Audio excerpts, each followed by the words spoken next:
New to the HAFCO Deluxe equipment series is this Mechanics roller seat and Mechanics service trolley. Both the seat and the trolley come with 75mm caster wheels, which have 2 locks on each. They also have a soft rubber outer, which makes them much quieter as you move across the workshop floor. The seat has 5 sturdy legs, which are great for big Aussie blokes, and it makes it much harder to fall off. The super thick padded seat has a 15cm height adjustment, which means you're comfortable all day. The tool tray has 5 compartments for your nuts, bolts, parts and tools, as well as screwdriver holes on the outside. So your tools are always within arm's reach. The service trolley tray is easy to adjust and ranges between 80 and 120 centimeters in height.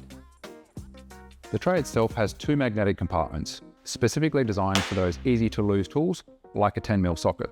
There are also 3 non-magnetic larger compartments, a sturdy grab handle, and an array of screwdriver and socket holders.